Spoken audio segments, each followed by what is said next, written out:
اللهم إني أسألك إيمانا لا يرتد ونعيما لا ينفد ومرافقة محمد صلی اللہ علیہ وسلم فی اعلی جنت الخلد۔ اے اللہ، میں تجھ سے ایسے ایمان کا سوال کرتا ہوں جس میں ارتداد نہ ہو، یعنی واپس پلٹنا نہ ہو، اور ایسی نعمتوں کا سوال کرتا ہوں جو کبھی ختم نہ ہو، اور ہمیشہ کی جنت کے اعلیٰ مقام میں محمد صلی اللہ علیہ وسلم کے ساتھ کا سوال کرتا ہوں۔ یہ مسند احمد کی روایت ہے۔ اس دعا کا پس منظر یہ ہے، عبداللہ بن مسعود رضی اللہ عنہ سے روایت ہے، وہ کہتے ہیں کہ رسول اللہ صلی اللہ علیہ وسلم مسجد میں تشریف لائے، آپ کے ساتھ ابو بکر رضی اللہ عنہ بھی تھے اور عمر رضی اللہ عنہ بھی تھے، اور آپ ان دونوں کے درمیان میں تھے، یعنی ایک دائیں طرف ایک بائیں طرف، اور بیچ میں آپ داخل ہو رہے ہیں مسجد میں۔ امیجن کریں، یعنی آپ یوں سمجھیں جیسے آپ دیکھ رہے ہوں، یہ منظر دیکھ رہے ہوں، پھر انسان زیادہ انجوائے کرتا ہے۔ تو نبی صلی اللہ علیہ وسلم کیا دیکھتے ہیں کہ ابن مسعود وہاں نماز پڑھ رہے ہیں اور وہ سورۃ نساء پڑھ رہے ہیں۔ تو جب سورۃ نساء کی آیت نمبر 100 تک پہنچے، اور آیت ہے وَمَن يُهَاجِرْ فِي سَبِيلِ اللَّهِ يَجِدْ فِي الْأَرْضِ مُرَاغَمًا كَثِيرًا وَسَعَةً وَمَن يَخْرُجْ مِن بَيْتِهِ مُهَاجِرًا إِلَى اللَّهِ وَرَسُولِهِ ثُمَّ يُدْرِكْهُ الْمَوْتُ فَقَدْ وَقَعَ أَجْرُهُ عَلَى اللَّهِ وَكَانَ اللَّهُ غَفُورًا رَحِيمًا۔ اور وہ شخص جو اللہ کے راستے میں ہجرت کرے، جیسے نبی صلی اللہ علیہ وسلم اور آپ کے ساتھیوں نے مکہ سے مدینہ کی طرف ہجرت کی تھی، اور عبداللہ بن مسعود نے بھی ہجرت کی تھی، تو جو شخص اللہ کے راستے میں ہجرت کرے وہ زمین میں پناہ کی بہت سی جگہ اور بڑی وسعت پائے گا، یعنی اس کو بہت کچھ ملے گا۔ اور جو اپنے گھر سے اللہ اور اس کے رسول کی طرف ہجرت کرتے ہوئے نکلے پھر اسے موت پا لے، یعنی وہ پہنچے نہیں یا وہاں پہنچ کے فوت ہو جائے، تو بے شک اس کا اجر اللہ کے ذمے ثابت ہو گیا، پکا ہو گیا، اور اللہ ہمیشہ سے بے حد بخشنے والا نہایت مہربان ہے۔ یہ آیت انہوں نے پڑھی، نماز میں تلاوت کر رہے تھے، انہوں نے 70 سے زیادہ صورتیں نبی صلی اللہ علیہ وسلم سے ڈائریکٹ سن کے یاد کی تھی۔ کتنے خوش قسمت تھے عبداللہ بن مسعود رضی اللہ عنہ، اور پھر وہ اپنی نمازوں میں پڑھتے بھی تھے۔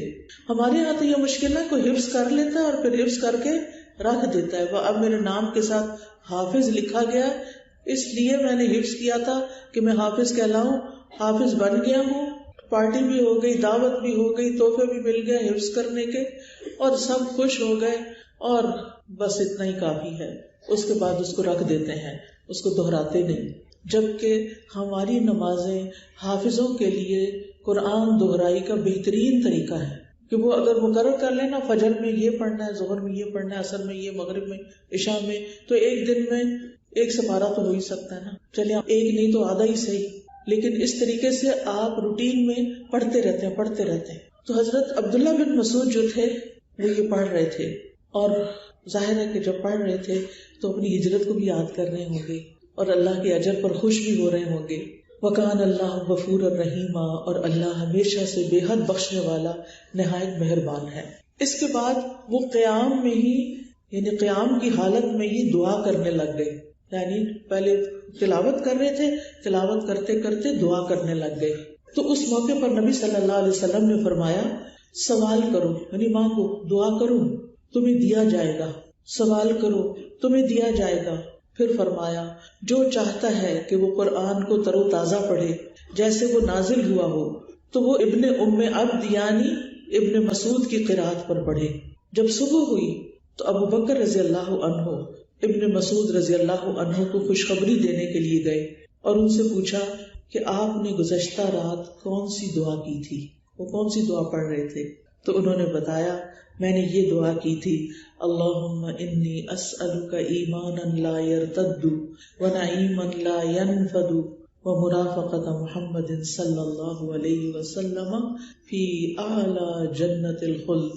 حضرت ابو بکر کے بعد حضرت عمر رضی اللہ عنہ بھی انہیں خوشخبری دینے کے لیے آئے، تو انہیں بتایا گیا کہ ابو بکر پہلے ہی آ چکے، وہ خوشخبری دے کے جا بھی چکے ہیں۔ اور آپ جانتے ہیں کہ حضرت ابو بکر رضی اللہ عنہ اسلام لانے والوں میں سے بھی پہلے تھے، اور نیکی کا ہر کام بھی جو ہی سنتے فوراً کر لیتے، انتظار نہیں کرتے تھے۔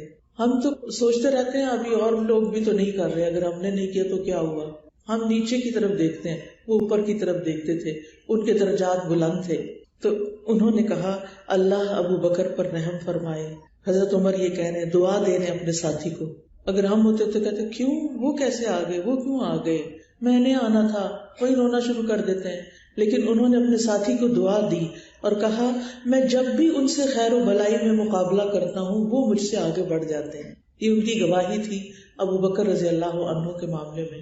آج ہمارے گھر والوں کی ہمارے بارے میں کیا گواہی ہے کہ یہ بچی جب سے قرآن پڑھنا شروع ہوئی ہے، کورس کر رہی ہے، الہدا جاتی ہے، تو بس جو سنتی ہے عمل کر لیتی. یا کوئی اور گواہی ہے، کوئی فائدہ نہیں اس کے جانے کا، پڑھ لکھ کے کما رہی ہے، عمل کچھ نہیں بدلا. ہمارے بارے میں کیا گواہی ہے؟ ہمیں سوچنا چاہیے ہمیں ابو بکر رضی اللہ عنہ کے طریقے پہ چلنا ہے یا کسی اور طریقے پہ. بس پتہ چلا اور عمل کی نیت کر لی اور موقع ملا تو فوراً عمل کر لیا. آپ کو پتہ نہیں کہ جو لوگ نیکی میں جلدی کرتے ہیں وہ جنت میں بھی پہلے جائیں گے. فالسابقون السابقون اولئک المقربون، یہی لوگ اللہ کے مقرب بندے ہوتے ہیں، اللہ کے قریب ترین ہوتے ہیں. تو یہ دعا جو ہے یہ بڑی عظیم دعا ہے، بہت عمدہ دعا ہے. اور ابن مسعود رضی اللہ عنہ اس دعا کو نماز کے اندر مانگ رہے ہیں. اس سے یہ پتہ چلتا ہے کہ نفل نماز کے اندر قیام کی حالت میں بھی دعا کی جا سکتی ہے. فرض نماز نہیں تھی، یہ کیسے پتہ چلتا ہے؟ اس لیے کہ حضرت ابو بکر، نبی صلی اللہ علیہ وسلم اور حضرت عمر مسجد آئے تھے اور یہ پہلے سے نماز پڑھ رہے تھے، یعنی کوئی نفل پڑھ رہے تھے. ٹھیک ہے نا؟ اگر تو فرض ہوتی تو خود نبی صلی اللہ علیہ وسلم پڑھا رہے ہوتے. تو آپ دیکھیے کہ مانگ کیا رہے ہیں. سبحان اللہ. اللہم انی اسألک ایمانا لا یرتد، اے اللہ میں تجھ سے ایسا ایمان مانگتا ہوں جس سے ہم کبھی نہ ہٹیں، جس سے ہم واپس نہ پلٹیں. ایسا ایمان جو مضبوط پہاڑوں کی طرح جمع ہوا ہو، یعنی جو ہل کے نہ دیتے ہیں. ہمیں بھی پکا ایمان چاہیے. آپ دیکھیں کہ آج کل کے دور میں کتنا الحاد پھیل گیا. الحاد کا کیا مطلب ہوتا ہے کہ مسلمانوں کے بچے اسلام چھوڑتے جا رہے ہیں، اور یہ بہت بڑا لمحہ فکریہ ہے. لوگ دین اسلام سے نکلتے چلے جا رہے ہیں. پہلے کبھی یہ باتیں سننے کو نہیں آتی تھی، لیکن اب آپ دیکھیں کہ خود مسلمان بچوں کے، پاکستانی مسلمان بچوں کے فیس بک وغیرہ پر ایسے گروپس بنے ہوئے ہیں کہ جس میں وہ سارے لائک مائنڈڈ لوگ جو اسلام سے متنفر ہیں، جو اسلام سے بدگمان ہیں، جو اسلام چھوڑے ہوئے ہیں، جو نہ کوئی نماز پڑھتے ہیں، نہ روزہ رکھتے ہیں، نہ کوئی دین کی بات کرتے ہیں، اللہ کے بارے میں شک و شبہات کا شکار ہیں، دین کو مصیبت سمجھتے ہیں، پابندیوں کو ان کو اپنے لیے قید سمجھتے ہیں، اور پھر وہ ایک دوسرے کو سپورٹ بھی دیتے ہیں. تو سوچنے کی بات ہے نہیں کیوں ہو گیا. اصل میں انسان کا دل پھرتے پتہ نہیں چلتا، دل ایک حالت میں نہیں رہتا. تو ہمیں ایسی دعائیں کرنی چاہیے کہ اللہ تو ہمیں ایسا ایمان دے کہ جس سے ہم کبھی بھی نہ ہٹیں، جس سے کبھی نہ پلٹیں، جس سے کبھی پیچھے نہ ہٹیں. کیونکہ ایمان جو ہے بڑی قیمتی چیز ہے، اور جب ہمارے اندر ایمان ہوتا ہے نا تو بڑا ہی سکون ہوتا ہے، اطمینان ہوتا ہے، دل کے اندر ایک خوشی ہوتی ہے. کیونکہ ایمان دل کو زینت بخشتا ہے، دل کو سجا دیتا ہے. اللہ تعالیٰ مومنوں کے ایمان کے بارے میں فرماتے ہیں کہ وَزَيَّنَهُ فِي قُلُوبِكُمْ، یعنی صحابہ کے دلوں کو اللہ نے ایمان سے مزین کر دیا تھا. وَلَٰكِنْ حَبَّبَ إِلَيْكُمُ الْإِيمَانَ وَزَيَّنَهُ فِي قُلُوبِكُمْ، کہ اللہ نے ایمان کو تمہارے لیے محبوب بنا دیا اور اسے تمہارے دلوں میں سجا دیا. تو یعنی جس طرح ہم اپنے چہرے کو سجاتے ہیں نا، صاف ستھرا کرتے ہیں، میک اپ وغیرہ کرتے ہیں، خوبصورت بناتے ہیں، تو یہ تو ظاہری خوبصورتی ہے نا. لیکن ان ظاہری خوبصورتیوں کے علاوہ ایک انسان کے دل کی خوبصورتی ہوتی ہے جو اس کے چہرے پہ آ جاتی ہے. چہرہ پر نور ہو جاتا ہے. چہرہ اس وقت پر نور ہوتا ہے جب آپ کا دل پر نور ہوتا ہے. جب دل میں نور ہوتا ہے تو چہرے پہ نور آ ہی جاتا ہے. چاہے آپ کا رنگ کتنا بھی ڈارک کیوں نہ ہو، وہ سیاہ رنگ بھی چمکنے لگتا ہے کیونکہ دل میں نور ہے. لیکن اگر دل میں غم ہو تو چہرے پہ کیا نظر آتا ہے؟ دل میں غم ہو تو چہرے پہ کیا نظر آتا ہے؟ غم. کبھی کسی کے چہرے پہ غم دیکھا؟ وہ چہرے پہ کیوں آیا؟ کیونکہ وہ دل میں تھا. کبھی کسی کے چہرے پہ اداسی دیکھی؟ کیونکہ دل میں اداسی ہے. چہرہ پریشان نظر آ رہا ہے، آنکھیں پریشان ہیں کیونکہ دل پریشان ہے. اسی طرح اگر ہمارا دل بیمار ہوتا ہے تو ہمارا چہرہ بھی بیمار دکھائی دینے لگتا ہے. نبی صلی اللہ علیہ وسلم نے فرمایا تھا نا کہ جسم میں ایک گوشت کا ٹکڑا ہے، اگر وہ ٹھیک ہو جائے تو سارا جسم ٹھیک ہو جاتا ہے، اور اگر وہ بگڑ جائے سارا جسم بگڑ جاتا ہے. اور وہ کیا ہے؟ قلب، دل. تو دل کی اصلاح کس سے ہوتی ہے؟ ایمان سے. سب سے پہلے کیا لانا پڑتا ہے اس کے اندر؟ ایمان لانا پڑتا ہے. تو اس لیے بہت ضروری ہے کہ ہم سب اپنے ایمان کی فکر کریں. عبداللہ بن مسعود جن کا ایمان بہت مضبوط تھا، وہ دعا کر رہے ہیں کہ اللہ ہمیں ایسا ایمان دے کہ جس سے ہم کبھی بھی نہ پھریں. ہمیں کیوں نہیں خیال آتا یہ؟ ہم سمجھتے ہیں کہ ہم مسلمان ہو گئے ہیں، اب ہمیں تو کوئی چیز نقصان نہیں دے سکتی، اب تو سب ٹھیک ہے، بس سب کچھ ٹھیک ہے ہمارے ساتھ. نہیں، ہم سب کو بھی ایمان بڑھاتے رہنے کی ضرورت ہوتی ہے. کیونکہ آپ دیکھیں کہ جب انسان کا ایمان بڑھتا نہیں نا تو پھر کیا ہوتا ہے؟ وہ ایک جگہ نہیں رہتا، وہ نیچے گرنا شروع ہو جاتا ہے، ڈاؤن فال ہو جاتا ہے، یعنی ایمان گھٹنا شروع ہو جاتا ہے.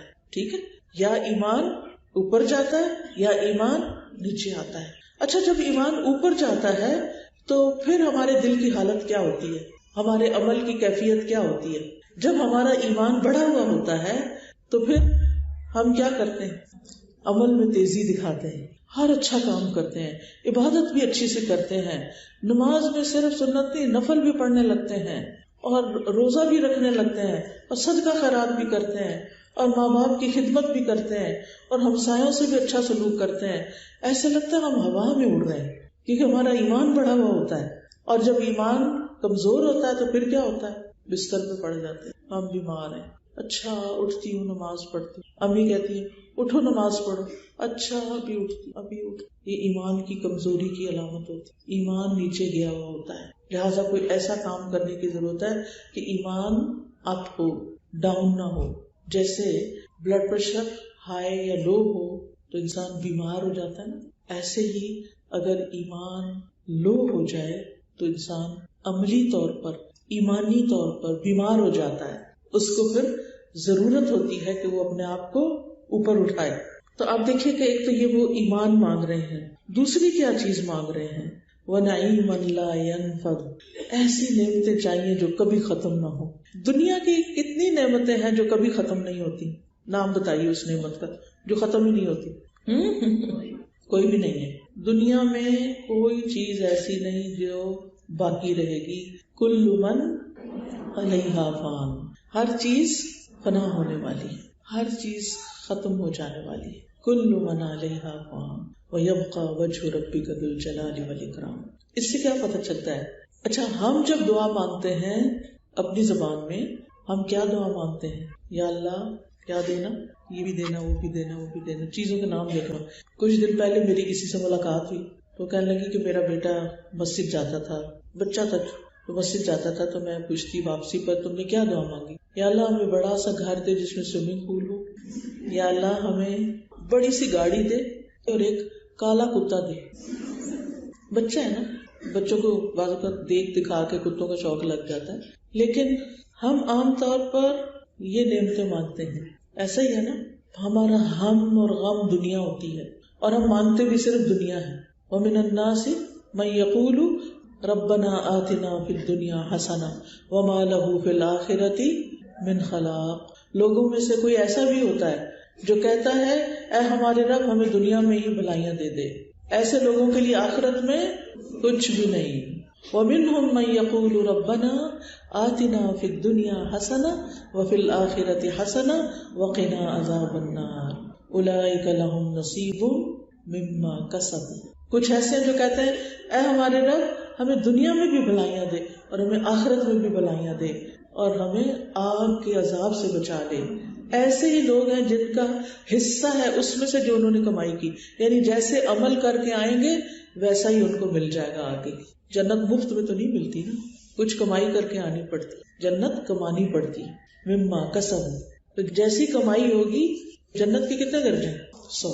ٹھیک ہے نا، تو جتنی جتنی کمائی ہوگی آپ کی ویسے ویسے گریڈ پر پہنچتے جائیں گے، اس درجے تک پہنچتے جائیں گے. اس سے پتہ چلتا ہے کہ حضرت عبداللہ بن مسعود کو دنیا سے زیادہ جنت کا شوق تھا.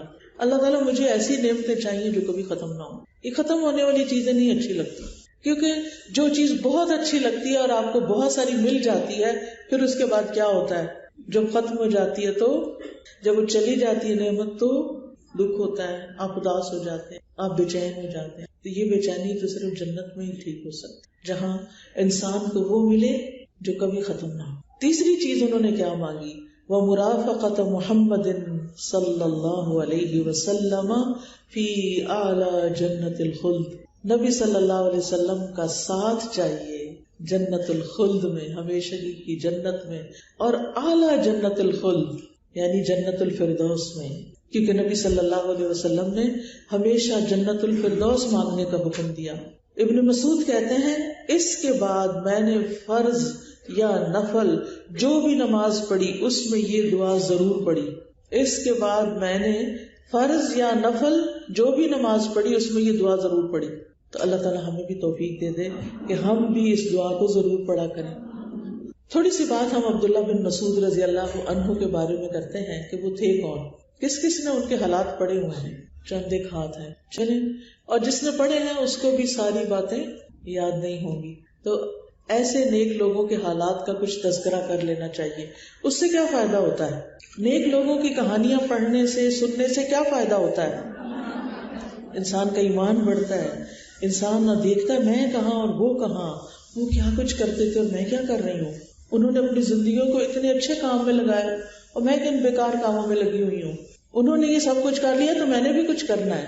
آپ کو انسپریشن ملتی ہے، کیونکہ ہم اپنے آس پاس رول ماڈل تلاش کرتے ہیں نا، اور پھر دیکھتے ہیں کسی کو آئیڈل بناتے ہیں، پھر اس میں ہمیں کوئی غلطیاں نظر آ جاتی ہیں، پھر کہتے ہیں نہیں یہ بھی ایسا ہی ہے، پھر اس کو پھر کہتے چھوڑو پڑے سارے ایسے ہوتے ہیں دین والے، کوئی فائدہ نہیں، ہم جو کر رہے ہیں وہی ٹھیک ہے. نہیں، وہ نہیں ٹھیک. ہمیں اچھے لوگوں کو رول ماڈل بنانا ہے، اور اس کے لیے بہترین یہ ہے من النبیین والصدیقین والشہداء والصالحین وحسن اولئک رفیقا. یہ سب سے اچھے دوست ہیں، ان سے دوستی کریں. حسن اولئک رفیقا، رفیق کس کو کہتے ہیں؟ دوست کو، ساتھی کو. ہم چاہتے ہیں ہمیں اچھے دوست ملے، پھر کہتے ہیں کوئی اچھی کمپنی نہیں ملتی. کہتے ہیں تربیت کے لیے، نیک بننے کے لیے صحبت صالح چاہیے. ہم کدھر جائیں، ہم کس کے ساتھ رہیں، ہم کیا کریں؟ اب نہیں ملیں گے. آپ کتابوں سے دوستی کریں، آپ ایسے لیکچر سنیں جہاں آپ کو صحابہ کے، انبیاء کے، شہیدوں کے واقعات ملیں کہ وہ کیسے لوگ تھے، انہوں نے کیسی زندگی بسر کی. ہمیں بھی وہی کچھ کرنا ہے، ہم نے بھی ویسا ہی بننا ہے. تو اس لیے اپنی زندگی میں سیرت صحابہ، سیرت انبیاء، ان چیزوں کو شامل کریں تو آپ کا دل نرم ہو جائے گا. آپ کو اپنا آپ بہت چھوٹا لگے گا. ویسے تو ہم اپنے آپ کو بڑا نیک سمجھنے لگتے ہیں نا، ہم سب سے اچھے ہیں، لیکن جب آپ ان کو پڑھتے ہیں تو پھر کیا لگتا ہے؟ ہم نے تو کچھ کیا ہی نہیں. بہرحال حضرت عبداللہ بن مسعود رضی اللہ عنہ یہ قبیلہ بنو حذیل سے تعلق رکھتے تھے. آپ کی والدہ ام عبد تھی. ان کی طرف کبھی کبھی نسبت ہوتی ہے ان کو ابن ام عبد بھی کہا جاتا ہے. عبداللہ بن مسعود کی بجائے ان کو ان کی امی کے نام سے بھی پکارا جاتا ہے، کیونکہ ان کے والد جو تھے وہ زمانے جاہلیت میں فوت ہو گئے تھے. ان کی والدہ مسلمان ہوئی اور انہوں نے اپنے بچے کی پھر اسلام کے مطابق تربیت کی. یہ سابقین الاولین میں سے تھے، یعنی ان لوگوں میں سے تھے جو بہت شروع میں ہی مسلمان ہو گئے تھے. انہوں نے 2 ہجرتیں کی تھی، ایک حبشہ کی طرف اور دوسری کہاں کی ہوگی بتائیے؟ مدینہ کی طرف. آپ سے سوال اس لیے کرتے ہیں تاکہ آپ جاگتے رہیں، ٹھیک ہے. اسی طرح انہوں نے غزوہ بدر اور اس کے بعد کے مارکوں میں بھی شرکت کی. ان کی ایک خاص خوبی یہ تھی کہ انہیں نبی صلی اللہ علیہ وسلم کی خدمت کا شرف حاصل ہوا تھا. یعنی صحابی تو بہت ہیں اور وہ آپ کے قریب بھی رہے ہیں، لیکن انہوں نے آپ کی خدمت کی تھی. آپ نبی صلی اللہ علیہ وسلم کے جوتے، سامان طہارت، تکیہ وغیرہ ساتھ لے کے چلتے تھے. نبی صلی اللہ علیہ وسلم غزوات پہ بھی جاتے تھے اور اس کے علاوہ اور کہاں جاتے تھے؟ جیسے حج پہ گئے، عمرے پر گئے. تو جب آپ سفر کرتے تھے تو یہ آپ کے ساتھ سفر میں جاتے تھے اور آپ کا سامان ان کی ذمہ داری میں ہوتا تھا، اس کو سنبھال کے رکھتے تھے اور جب آپ کو ضرورت پڑتی تو آپ کو دیتے تھے. اب ایک طرف آپ دیکھیں کہ یہ قرآن کے بہت بڑے عالم ہیں اور دوسری طرف یہ نبی صلی اللہ علیہ وسلم کی خدمت گار بھی ہیں. تو ہم ایک کام کرتے ہیں نا، دوسرا بالکل بھول جاتے ہیں. ہم کہتے ہیں بس ہماری یہ ڈیوٹی کافی ہے، یا ہماری کسی ایک جگہ ڈیوٹی لگ جاتی ہے نا، بس اس کے بعد کہتے ہیں اب یہ تو ہماری ڈومین ہے، نہ ہم نے اس سے ہلنا ہے نہ جلنا ہے اور کوئی کام نہیں کرنا، یہی کرنا ہے بس. نہیں، انسان زندگی میں بہت کچھ سیکھتا ہے اگر مختلف کام یکے بعد دیگرے کرتا چلا جائے، اس سے اس کی گروتھ ہوتی ہے. نئی چیزوں کو اڈاپٹ کرنے میں انسان کو کبھی بھی پیچھے نہیں رہنا چاہیے. نبی صلی اللہ علیہ وسلم کے ساتھ ان کا تعلق بھی بڑا خاص تھا. وہ کہتے ہیں کہ میں اور میرا بھائی یمن سے آئے. ابو موسیٰ کہتے ہیں، ابو موسیٰ اشعری کہتے ہیں میں اور میرا بھائی یمن سے آئے. ابن مسعود رضی اللہ عنہ اور ان کی والدہ کثرت کے ساتھ رسول اللہ صلی اللہ علیہ وسلم کے گھر آتے جاتے، ان کے ساتھ رہتے، تو ہم انہیں رسول اللہ صلی اللہ علیہ وسلم کے اہل بیت میں سے سمجھتے. ہم کہتے کہ یہ آپ کے گھر کے افراد ہیں، یعنی اتنا قریبی تعلق تھا.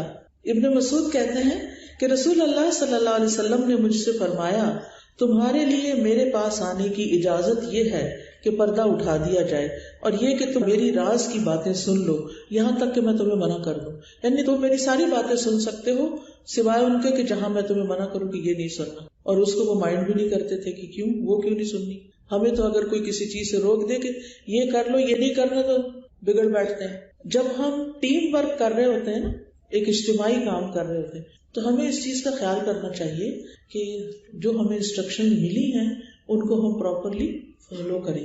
کیونکہ ہر چیز کی ایکسپلینیشن نہیں دی جا سکتی کہ ہر چیز کی آپ کو تشریح بتائی جائے. یہ کام ہم آپ کو اس لیے کہہ رہے ہیں، یہ کام اس لیے آپ کو اس سے روک رہے ہیں. لیڈر پر اعتماد ہونا چاہیے کہ کیوں روک رہا ہے. یہ رسول اللہ صلی اللہ علیہ وسلم کے بہت ہی قریبی لوگوں میں سے تھے.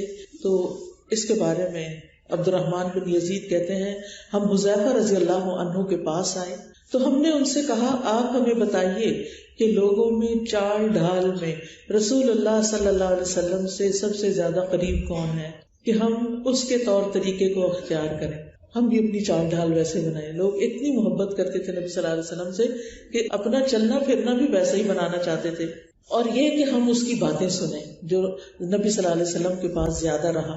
تو انہوں نے کہا کہ لوگوں میں چال ڈھال اور طور طریقے میں رسول اللہ صلی اللہ علیہ وسلم سے سب سے زیادہ قریب ابن مسعود ہیں. یہاں تک کہ وہ ہم سے اوجھل ہو کر آپ کے گھر کے اندر بھی جایا کرتے تھے. یعنی سب کو اندر جانے کی اجازت نہیں تھی لیکن وہ اندر بھی جاتے تھے. اور انہوں نے اس سے خوب فائدہ اٹھایا کہ آپ کے جب قریب رہے تو پھر آپ کے سارے طریقے بھی پتہ چلے، اور صرف پتہ نہیں چلے بلکہ انہوں نے ویسے ہی رنگ ڈھنگ اختیار کر لیے. صحابہ ان سے بہت محبت کرتے تھے. مسروق کہتے ہیں ہم عبداللہ بن عمرو رضی اللہ عنہ کی خدمت میں حاضر تھے. ہم نے عبداللہ بن مسعود سے مروی ایک حدیث ذکر کی تو انہوں نے کہا یہ وہ آدمی ہیں جن سے میں اس وقت سے محبت کرتا ہوں جب سے ان کے بارے میں رسول اللہ صلی اللہ علیہ وسلم نے فرمایا. آپ نے فرمایا 4 آدمی جن میں آپ نے ابن ام عبد یعنی عبداللہ بن مسعود سے ابتدا کی اور ابی بن کعب اور ابو حذیفہ کے آزاد کردہ غلام سالم اور معاذ بن جبل سے قرآن پڑھو. یعنی ان 4 لوگوں سے تم قرآن سیکھو. تو کہتے ہیں بس اس دن سے میں ان سے محبت کرتا ہوں کہ نبی صلی اللہ علیہ وسلم نے ان کو قرآن پڑھانے کے لیے سرٹیفائی کیا ہے، ایلیجیبل قرار دیا ہے. اور ان 4 لوگوں میں سب سے پہلے انہوں نے عبداللہ بن مسعود کا نام لیا. پھر اسی طرح ابو الاحوص کہتے ہیں ہم ابو موسیٰ کے گھر میں عبداللہ بن مسعود کے چند ساتھیوں کے ساتھ موجود تھے. وہ مصحف دیکھ رہے تھے. عبداللہ کھڑے ہوئے تو ابو مسعود نے کہا میں نہیں جانتا کہ رسول اللہ صلی اللہ علیہ وسلم نے اپنے بعد ان کھڑے ہونے والے سے بڑھ کر زیادہ اللہ کی نازل کردہ آیات کے بارے میں علم رکھنے والا کسی کو چھوڑا ہو. یعنی نبی صلی اللہ علیہ وسلم کے بعد سب سے زیادہ قرآن کا علم ان کے پاس تھا. تو ابو موسیٰ نے کہا اگر تم نے ایسی بات کہی ہے تو ان کا حال یہ تھا کہ جب ہم غائب ہوتے تو یہ حاضر رہتے تھے.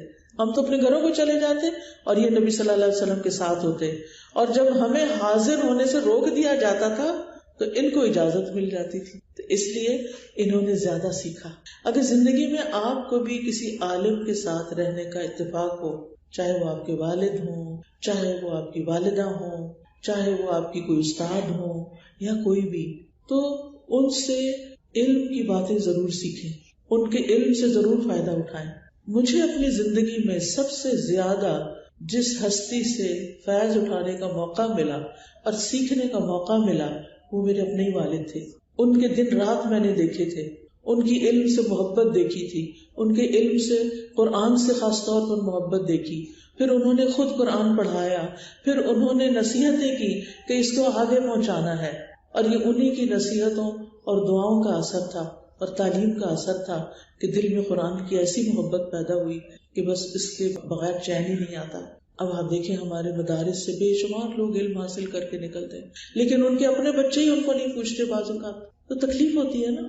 اسی طرح آپ لوگ مسئلہ سیکھ رہے ہیں تو آپ کے بچوں کے لیے ایک سنہری موقع ہے کہ وہ آپ سے سیکھیں. اسی طرح اگر کہیں پڑھنے کے لیے آپ جاتے ہیں اور اس استاد کے ساتھ کام کرنے کا آپ کو موقع ملتا ہے تو اس کو غنیمت جانیں، اس سے سیکھیں، چھوٹی چھوٹی باتیں سیکھیں. اور بعض اوقات سکھانے میں وہ سختی بھی کر سکتا ہے، کیونکہ اب جیسے لیکچر ہو رہا ہے تو میں کسی میں سختی تو نہیں کروں گی نا، لیکن اگر آپ میرے پاس بیٹھیں گی تو میں دیکھوں گی آپ بیٹھی کیسے ہیں، آپ کھڑی کیسے ہو رہی ہیں، آپ بول کیسے رہی ہیں، آپ پانی کیسے پی رہی ہیں. تو میں ان چیزوں کے بھی کیا کروں گی. اگر آپ کھڑے ہو کے پانی پیے گی تو میں آپ کو چھوڑ دوں، اگر آپ بائیں ہاتھ سے گلاس اٹھائیں گے تو میں آپ کو چھوڑ دوں گی. کیوں؟ اس لیے کہ تربیت میں میرا فرض بنتا ہے. جیسے ماں ہوتی ہے نا تو ماں کا فرض بنتا ہے کہ بچیوں کو یہ چھوٹی چھوٹی باتیں سکھائے. لیکن افسوس یہ کہ آج مائیں بچیوں کی تربیت سے غافل ہو گئی. یہ جو چھوٹی چھوٹی سنتیں ہیں نا، پہلے ہمارے آباء و اجداد میں وہ عمل میں تھی، وہ علم شاید اتنا نہیں رکھتے تھے لیکن وہ کرتے تھے. اب مثال کے طور پر کیا کہ رات کے وقت کوئی برتن کھلا نہیں ہونا چاہیے. ہم کیا کرتے ہیں، دودھ پیتے ہیں تو کپ کچن میں یا اپنے بیڈ کے ساتھ ہی نیچے کھلا چھوڑ دیتے ہیں. پانی رکھتے ہیں تو اس کو ڈھکتے نہیں. کچن میں کوئی سالن بچ گیا، کوئی روٹی پڑی ہے، کوئی چیز پڑی ہے، چونٹیاں آئیں چڑھیں وہ کھائیں، کاکروچ پیدا ہوں، ٹڈیاں آئیں، جو مرضی ہو، گند کھلارا، اور صبح اٹھ کے اسی کو کنگال چنگال کے پھر کھانے پینے بیٹھے. آپ کو پتا ہے کہ نبی صلی اللہ علیہ وسلم نے اس بارے میں کیا فرمایا کہ برتنوں کو کیا کرو رات کو دھان کو. پتا ہے ہمیں لیکن ہم کرتے کوئی نہیں. نقصان کیا ہے اس کا؟ آپ سوچ رہے ہوں گے کہ حضرت عبداللہ بن مسعود پڑھاتے پڑھاتے یہ برتنوں پہ آ گئی، کیونکہ ہم سنتیں جانتے ہیں، ہم سنتوں پہ عمل نہیں کرتے، لہذا نقصان اٹھاتے ہیں. نقصان کیا ہوتا ہے؟ حدیث میں آتا ہے کہ سال میں ایک رات آسمان سے وبا اترتی، بیماری اترتی ہے کوئی، اور وہ جو برتن رات کو جن کے منہ کھلے ہوتے ہیں نا وہ ان کے اندر گھس جاتی ہے، اور صبح اگر ہم ان کے اندر پھر کھانا پینا شروع کر دیتے ہیں تو وہ وبا ہمارے اندر، وہ بیماری ہمارے اندر آ جاتی ہے. اور ہم صبح کہتے ہیں پتہ نہیں کیا ہوا ہے، جسم میں درد شروع ہو گئی ہے، پتہ نہیں کیا ہوا ہے، آج کچھ طبیعت بیزار بیزار سی ہے. ہو سکتا ہے وہ آج ہی کی رات ہو کہ جس میں آپ نے رات کو برتن ایسے ہی کھلے چھوڑ دیے اور وہ بیماری آپ کے اندر آ گئی. بھگتے نبی صلی اللہ علیہ وسلم کو یہ باتیں کہاں سے پتہ چلتی تھیں؟ کہاں سے پتہ چلتی تھیں؟ وحی کے ذریعے پتہ چلتی تھی. آپ کے پاس غیب کا علم نہیں تھا، اللہ سبحانہ وتعالیٰ آپ کو سکھاتا تھا. آپ نے اپنی امت کو سکھایا، امت نے کتابیں پڑھ لی پر عمل کوئی نہ کیا. کیا فائدہ ہوا؟ بعض اوقات ایسا بھی ہوتا ہے آپ لیٹ گھر آتے ہیں، دیر ہو جاتی ہے، ایک ایک چیز ڈھکنے کا وقت نہیں ہوتا. کچن میں بڑا سا کوئی دسترخوان یا کوئی چیز رکھ لیں، کیا کریں، اسے کھولیں اور بکھرے برتنوں کے اوپر ڈال دیں. الگ الگ ہر برتن پہ نہیں ڈالتے، پھیلا دیں کوئی چیز، کوئی پلاسٹک کی شیٹ رکھ لیں، کوئی چیز رکھ لیں، ڈھکیں ان کو. ضروری نہیں کہ ہر چیز الماری کے اندر جائے، سب کے گھروں میں الماریاں نہیں ہوتی. لیکن بچپن سے میں نے دیکھا کہ ہمارے بڑے برتن دھو کے کیسے رکھتے تھے؟ الٹے. ہم کہتے تھے جیسے نچڑنے کے لیے شاید رکھے ہوئے، نہیں، الٹے ہی رکھے جاتے ہیں برتن. اچھا کچھ لوگ کہتے نہیں ہم کھنگال لیتے ہیں. بھئی آپ خواہ مخواہ میں پانی کیوں ضائع کرتے ہو؟ آپ نے دھو کے رکھا، الٹا ہوا، خشک ہو گیا، اب سیدھا کرو، اس میں پانی ڈالو اور پی جاؤ.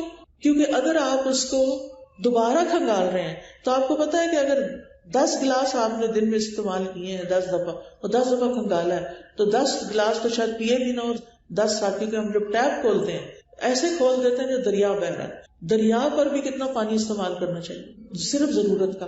اور ہم ایک دفعہ جب برتن دھونے کے لیے ٹیپ کھولتے ہیں تو آخری برتن کے وقت ہی بند کرتے ہیں. یہ ہمارے روزمرہ کے معاملات ہیں جو فرشتے بیٹھ کے لکھ رہے ہیں یہ کر کیا رہی ہیں، اور قیامت کے دن یہ سامنے آنے ہیں.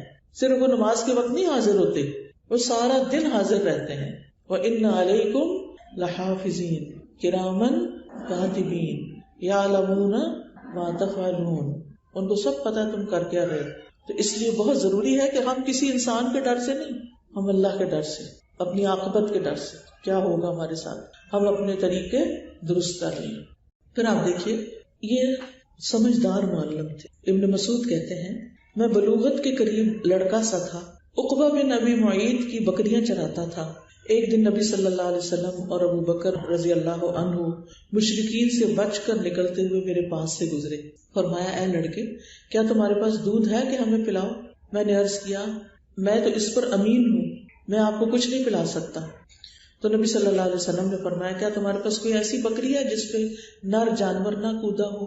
میں نے کہا جی، اور میں ان دونوں کے پاس بکری لایا. نبی صلی اللہ علیہ وسلم نے بکری کی ٹانگ موڑی، اس کے تھن پہ ہاتھ پھیرا، دعا کی تو تھن میں دودھ اتر آیا.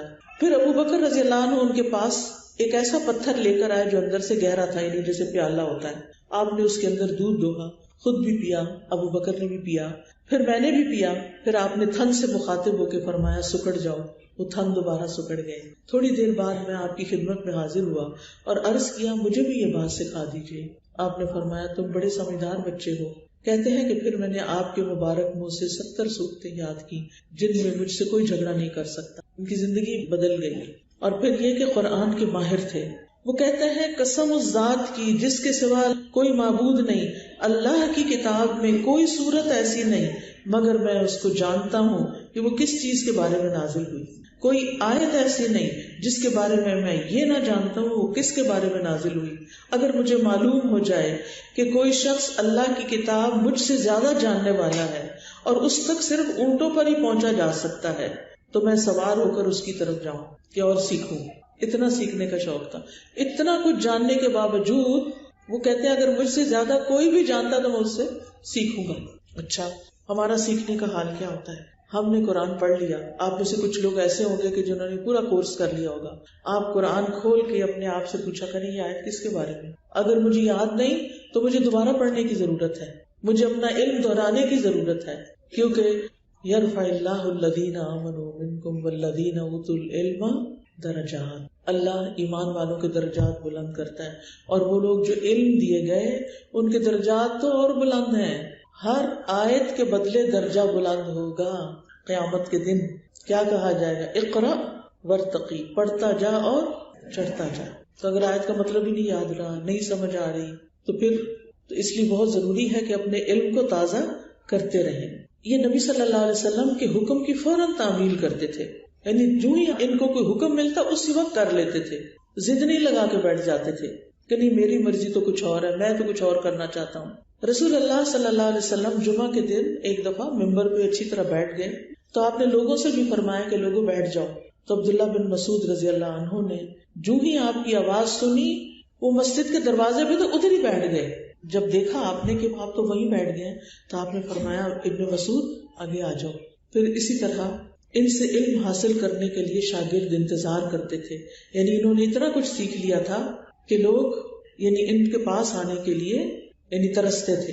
یحییٰ بن عمرو کہتے ہیں ہم نماز فجر سے پہلے عبداللہ بن مسعود کے گھر کے دروازے پہ بیٹھ جاتے. جب وہ نکلتے تو ہم ان کے ساتھ مسجد کی طرف چل پڑتے اور پھر وہاں سیکھتے. پھر اسی طرح قیامت کے دن میزان میں جس میں عمل تولے جائیں گے ان کی پنڈلیاں بھی تولی جائیں گی جو احد پہاڑ سے زیادہ وزنی ہوگی. اس کا قصہ یوں ہے، ایک مرتبہ وہ پیلو کی مسواک چن رہے تھے. پیلو کی مسواک ہوتی کبھی دیکھی؟ یہاں ہوتی ہے سیالکوٹ میں پیلو کے درخت ہوتے ہیں؟ کوئی پتہ نہیں. مسواک کس چیز کی کرتے ہیں پھر آپ؟ یہ کرتے ہی کوئی نہیں. کرتے ہیں کیکر کی، زیتون کی. اچھا ویسے اچھا زیتون تو بہت مبارک درخت ہے، آپ ضرور کریں زیتون کی. لیکن جس شہر میں انسان رہتا ہے نا اور جس ملک میں اللہ نے وہاں جو درخت پیدا کیے ہوتے ہیں وہ اس علاقے کے لوگوں کی ضرورت ہوتے ہیں. اگر وہ استعمال کریں تو اس سے فائدہ زیادہ ہوگا آپ کو. فروٹس بھی لوکل کھانے چاہیے اور اسی طرح سبزیاں بھی لوکل اور موسمی. آج کل رواج کیا ہو گیا، رہتے ہم یہاں ہیں اور چیزیں ہم منگواتے ہیں تھائی لینڈ سے اور کچھ پتہ نہیں کہیں اور سے، پھر ان کو ملا جلا کے کھاتے ہیں، پھر ہم بیمار پڑتے ہیں، پھر ہم کہتے ہیں ہم بیمار ہو گئے. اللہ نے آپ کو سیالکوٹ میں پیدا کیا اور سیالکوٹ میں رہتے ہیں آپ، لہٰذا کھانا بھی کس زمین کا کھائیں؟ سیالکوٹ. اور اتنی زرخیز زمین ہے آپ کی تو ماشاءاللہ، اس کو کم نہ سمجھیں، یہ نعمتیں آپ کے پاس. تو کوشش یہی کرنی چاہیے کہ سادہ غذا ہو اور وہی اگی ہوئی ہو. تو خیر پیلو کی مسواک چن رہے تھے کیونکہ وہاں یہی ہوتی تھی. اب ہوا یہ کہ ان کی پنڈلیاں بہت پتلی تھیں، بہت کمزور سے تھے، قد بھی ان کا بہت چھوٹا تھا، یہ بھی آپ کو معلوم ہو. لیکن علم اور درجہ اور شان بہت بڑی تھی، کیونکہ اسلام میں یہ نہیں دیکھا جاتا کہ کس کا قد کتنا ہے اور کس کا مال کتنا ہے. یہ تو ہم لوگ دیکھتے ہیں جو دنیا سے محبت کرتے ہیں. ہم کسی کو پرکھتے ہیں وہ کوئی خوبصورت کتنا ہے، کس کے پاس گاڑی کون سی ہے اور کون کیا کرتا ہے، نہیں، اس پہ نہ پرکھا کریں لوگوں کو. جب ہم یہ چیزیں دیکھتے ہیں نا پھر انجام بھی دیکھتے ہیں کیا ہوتا ہے. بہرحال ہوا یہ کہ جب ہوا چلتی تھی تو بعض اوقات وہ ہلنے لگتے تھے، کمزور تھے، تیز ہوا چلتی نا تو لڑکھڑانے لگتے.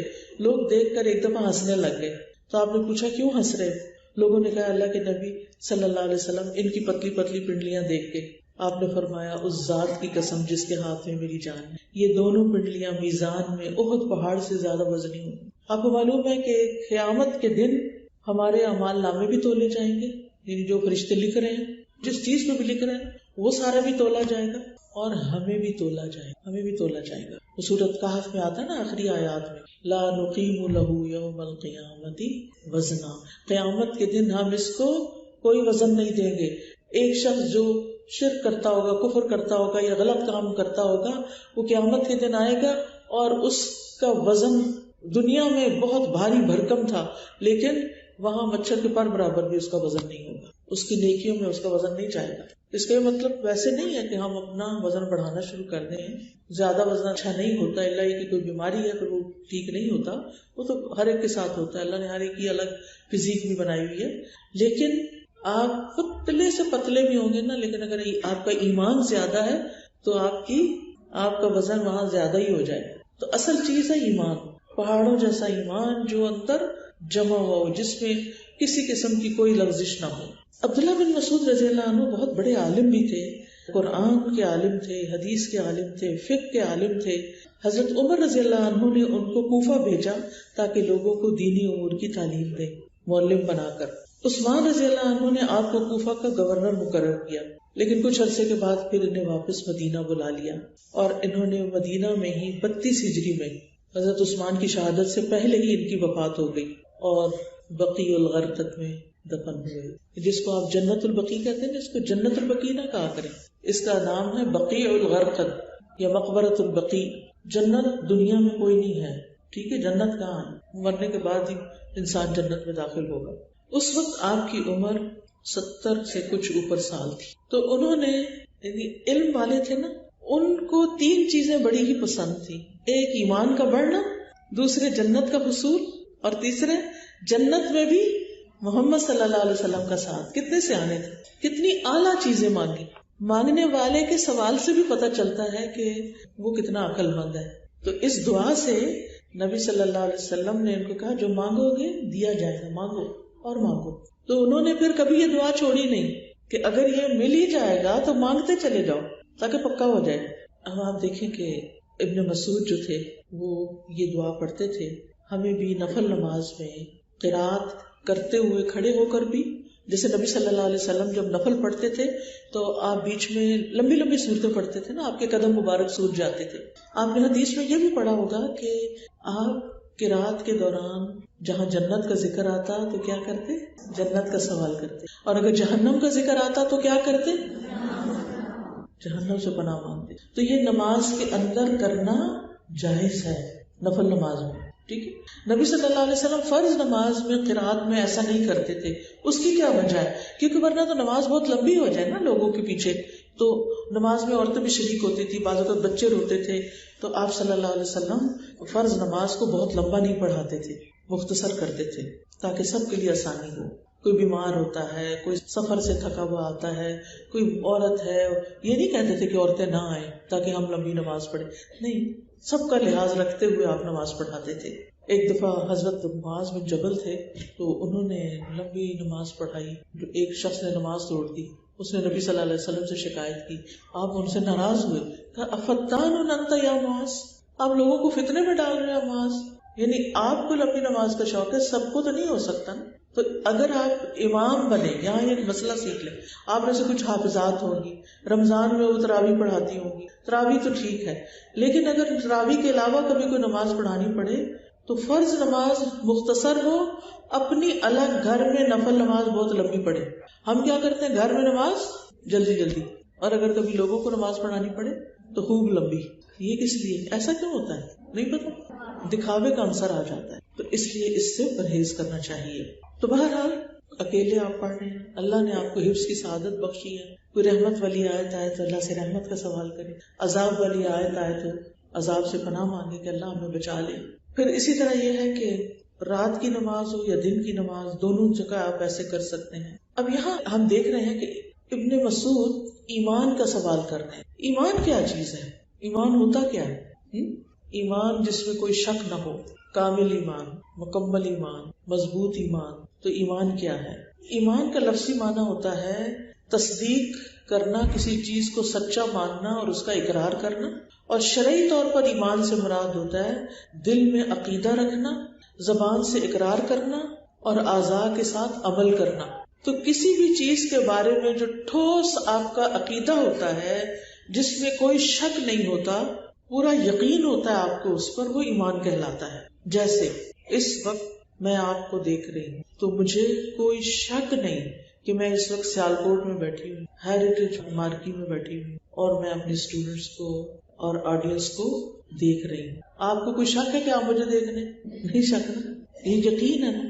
ہاں، ایسا ہی یقین کہ اللہ ہے، ایسا ہی یقین کہ آخرت ہے، ایسا ہی یقین کہ فرشتے ہیں. یہ ساری چیزیں کس سے تعلق رکھتی ہیں؟ یؤمنون بالغیب. لیکن افسوس یہ کہ اس وقت مسلمانوں کے بچے کہتے ہیں سینگ از بلیونگ، جب تک دیکھیں گے نہیں مانیں گے نہیں. واقعی ہر چیز ہم دیکھتے ہیں تو پھر مانتے ہیں. آپ لوگوں نے کتنی ہی چیزوں کے بارے میں سنا ہوگا لیکن کبھی دیکھا نہیں ہوگا. اب تو یہ تصویروں اور ویڈیو کا زمانہ آ گیا نا، لیکن جب کیمرہ نہیں تھا، جب ہر وقت تصویریں نہیں اترتی تھی، تو جو لوگ کبھی لندن نہیں گئے تھے، انہوں نے دیکھا نہیں لندن، تو وہ مانتے تھے کہ لندن میں کوئی ہوتا ہے. مانتے تھے نا. کیوں مانتے تھے؟ کیونکہ جو لوگ وہاں جاتے تھے وہ آ کے بتاتے تھے. تو ایسے ہی نبی صلی اللہ علیہ وسلم کے پاس کون آئے؟ جبریل آئے. اور آپ کہاں گئے تھے؟ معراج پر گئے تھے. آپ نے جنت دیکھی تھی نا، آپ نے جہنم بھی دیکھی تھی، آپ نے آگے ہمیں بتایا نا، تو کافی نہیں. تو یہ یقین کی بات ہے، اس کو ایمان کہتے ہیں. ایمان کا تعلق جو ہے نا دل، زبان اور اعضاء کے ساتھ ہے. دل سے مراد کیا ہے کہ یقین، زبان سے لا الہ الا اللہ کہنا، اور عمل میں بہت سی چیزیں آتی ہیں. نبی صلی اللہ علیہ وسلم نے فرمایا ایمان کی 70 یا 60 سے اوپر شاخیں ہیں. افضل شاخ لا الہ الا اللہ کا اقرار ہے، اور سب سے ادنا شاخ کسی اذیت دینے والی چیز کو راستے سے ہٹانا ہے، تکلیف دینے والی چیز کو. یہ بھی ایمان کا حصہ ہے. مثلاً آپ گزر رہے ہیں اور آپ دیکھ رہے ہیں آگے کوئی چیز ہے جو اڑ جائے گی، آپ اڑ جائیں گے، کوئی اور اڑ جائے گا، یا کسی نے کیلے کا چھلکا پھینک دیا، کوئی پھسلے کا، ٹانگ ٹوٹ جائے گی، تو آپ کیا کرتے ہیں؟ اس کو اٹھاتے ہیں. اچھا، اب آپ دیکھیے کہ یہ جو ایمان کا حصہ بتایا گیا ہے، اس کو سامنے رکھ کے ہم اپنے گلی بازار دیکھیں، کتنے لوگ اپنے ایمان کا ثبوت دے رہے ہیں. ٹانگے پہ بیٹھے ہوں گے، رکشے پہ بیٹھے ہوں گے، مونگ پھلی کھا رہے ہوں گے، اور کیا کریں گے؟ گریاں کھاتے جائیں گے اور چھلکے ساتھ کے ساتھ پھینکتے چلے جائیں گے. کوئی پھل کھائیں گے، چھلکا اٹھا کے پھینکیں گے، کوئی لفافہ ہوگا اٹھا کے پھینکیں گے. کبھی دیکھا آپ نے ایسا منظر؟ لوگ جب پھینک رہے ہوتے ہیں دیکھا ہے نا؟ کچھ لوگ اپنے گھر کو صاف کر کے کوڑا باہر پھینک دیتے. کیا یہ ایمان ہے؟ کیا یہ ایمان کا حصہ ہے؟ یہ ایمان کے منافی کام ہے. تو ہمارا ایمان جو ہے وہ صرف زبانی لا الہ الا اللہ کہنے پر نہیں ہونا چاہیے، دل میں پکا یقین ہونا چاہیے، اور اس کے اثرات ہمارے عمل میں نظر آنے چاہیے. اور پھر ایمان میں اللہ پر ایمان، آخرت پر ایمان، فرشتوں پر ایمان، کتابوں پر ایمان، انبیاء پر ایمان، موت اور موت کے بعد کی زندگی پر ایمان، جنت اور جہنم پر ایمان، حساب کتاب پر ایمان، میزان پر ایمان، تقدیر پر ایمان، اور تقدیر کے اچھے برے پر ایمان. یہ سب کام کوئی کر لے تو وہ مومن کہلاتا ہے. پھر اسی طرح نبی صلی اللہ علیہ وسلم سے پوچھا گیا کہ ایمان کیا چیز ہے؟ آپ نے فرمایا اخلاص، اپنے دل کو اللہ کے لیے خالص کر لینا. اور عبداللہ بن مسعود نے کہا کہ یقین پورا ایمان ہے. تو ایمان لانا جو ہے یہ بنیاد ہے ساری نیکیوں کے قبول ہونے کی. جس کے اندر ایمان نہ ہو، جس کو اللہ کے بارے میں شک ہے، جو اللہ کے ساتھ کسی اور کو شریک کرتا ہے، وہ اگر بڑے بڑے بھی نیکیوں کے کام کرے تو اس کی نیکی قبول نہیں کی جائے گی، کیونکہ اللہ سبحانہ و تعالیٰ کو شرک بالکل پسند نہیں. جس نے شرک کیا اس کے سارے عمل برباد ہو گئے. تو اس لیے ایمان کو شرک سے بھی پاک کرنا ہے، شک سے بھی پاک کرنا ہے. کس سے؟ شرک سے اور شک سے. یہ دو چیزیں نہیں رکھنی اس میں. تو انشاءاللہ جب آپ یقین کے ساتھ اچھی نیت کے ساتھ عمل کریں گے تو وہ عمل قبول بھی ہوں گے. انما الاعمال بالنیات. ایمان جو ہے نا یہ سب سے افضل عمل ہے. اللہ اور اس کے رسول پر ایمان لانا بہت بڑی نیکی ہے. ایمان لا کر انسان جہنم والوں سے نکل کر جنت والوں میں سے ہو جاتا ہے. آپ نے کبھی کسی کو مسلمان ہوتے ہوئے دیکھا؟ کسی نے کبھی؟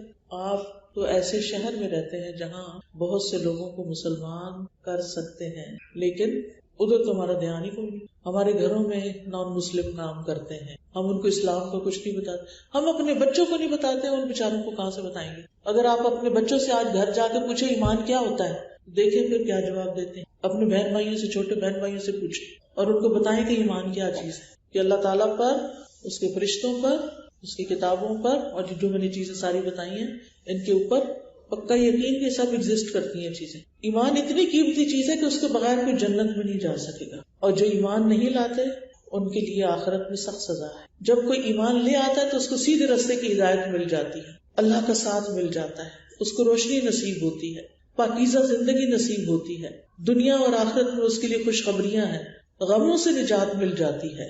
غم کب آتا ہے انسان کے اندر؟ کوئی بتائے گا غم کب لگتا ہے؟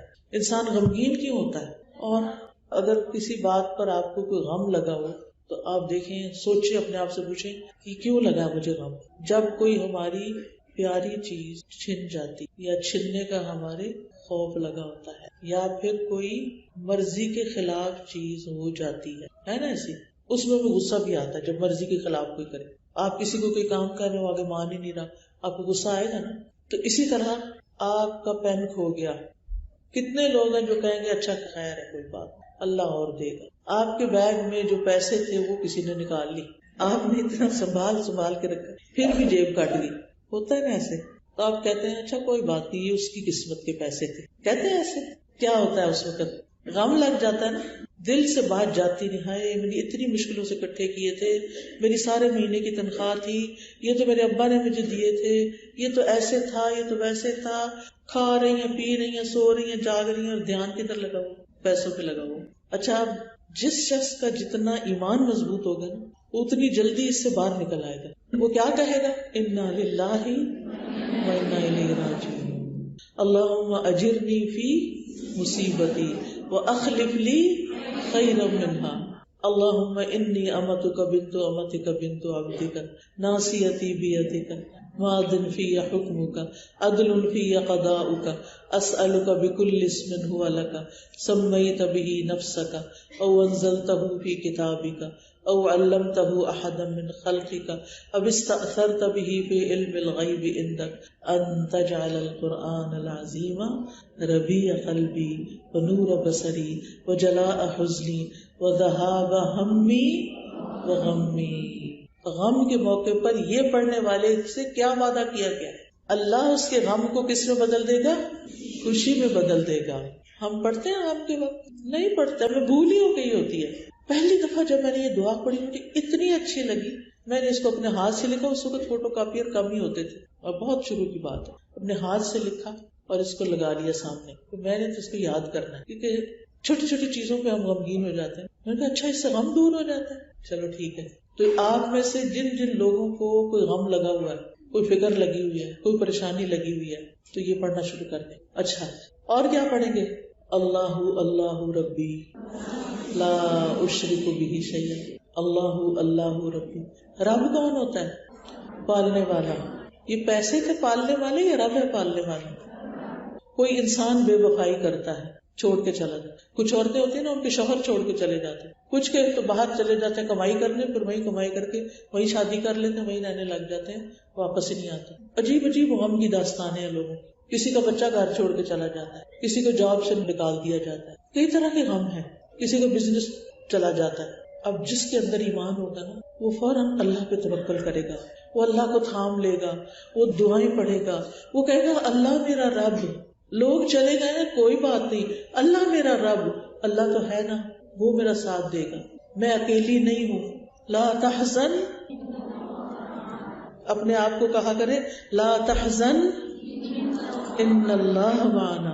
کسی بھی قسم کا غم ہو. نبی صلی اللہ علیہ وسلم نے تو حضرت ابوبکر کو یہ بات فرمائی تھی نا جب غار میں تھے یہ تو فکر نہیں کرو، یہ جو مشرک پہنچے ہوئے ہیں، نظر آ رہے ہیں دشمن، سر پہ کھڑا دشمن، اور آپ فرماتے ہیں لا تحزن ان اللہ معنا، اللہ ساتھ ہے ہمارے، غم کی کوئی ضرورت ہی نہیں۔ لوگ تو ایسے ہی ہوتے ہیں، کس بات کا غم کرنا؟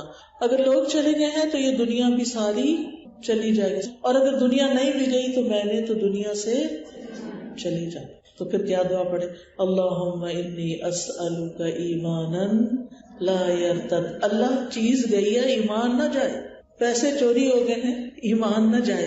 ایمان کیسے چلا جاتا ہے؟ ہم فوراً سوچتے ہیں وہ میرے ساتھ بیٹھی ہوئی تھی، مجھے لگتا ہے اسی نے چرائے، حالانکہ اس بیچاری نے نہیں چرائے۔ تو آپ نے یہ جو بدگمانی کی بغیر کسی تحقیق کے، آپ نے اس کو چور بنا دیا اور دوسروں کو بھی بتا دیا، آپ کے ایمان میں کمی ہوئی یا نہیں؟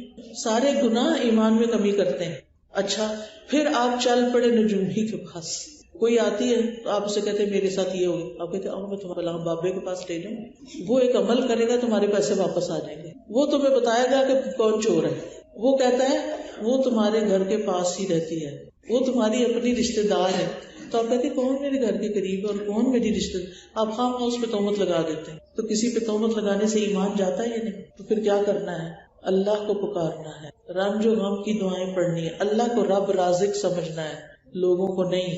ایمان اللہ یرتد، اللہ میرا ایمان نہ جائے، میں تجھ پہ توکل کرتی، تجھے ہی سب کچھ مانتی، تو ہی میرا ہے، مجھے اپنا بنا لے، اور میرے دل سے اس بات کا غم ہی نکال دے، کیونکہ غم انسان کو کھا جاتا ہے، اور ہمیں اپنے آپ کو کھانے نہیں دینا کسی چیز کو، کیونکہ ہم نے دنیا میں رہ کے کوئی اللہ کی عبادت کرنی ہے، اچھے اچھے کام کرنے ہیں تاکہ ہم کل ہمیشہ کی زندگی اچھی گزاریں، ورنہ غم میں تو نہ نمازیں صحیح ہوں گی نہ کوئی اور اچھے کام ہو سکیں گے۔ پھر آپ دیکھیں کہ جب انسان کا ایمان ہوتا ہے تو اس کو مصیبتوں سے نجات ملتی ہے، اچھے برے کی پہچان ہوتی ہے، گناہوں کی بخشش ہوتی ہے۔ اور یہ بھی یاد رکھے ایمان گھٹتا بڑھتا بھی ہے اور پرانا بھی ہوتا ہے، اس کو تازہ کرنے کی ضرورت ہوتی ہے۔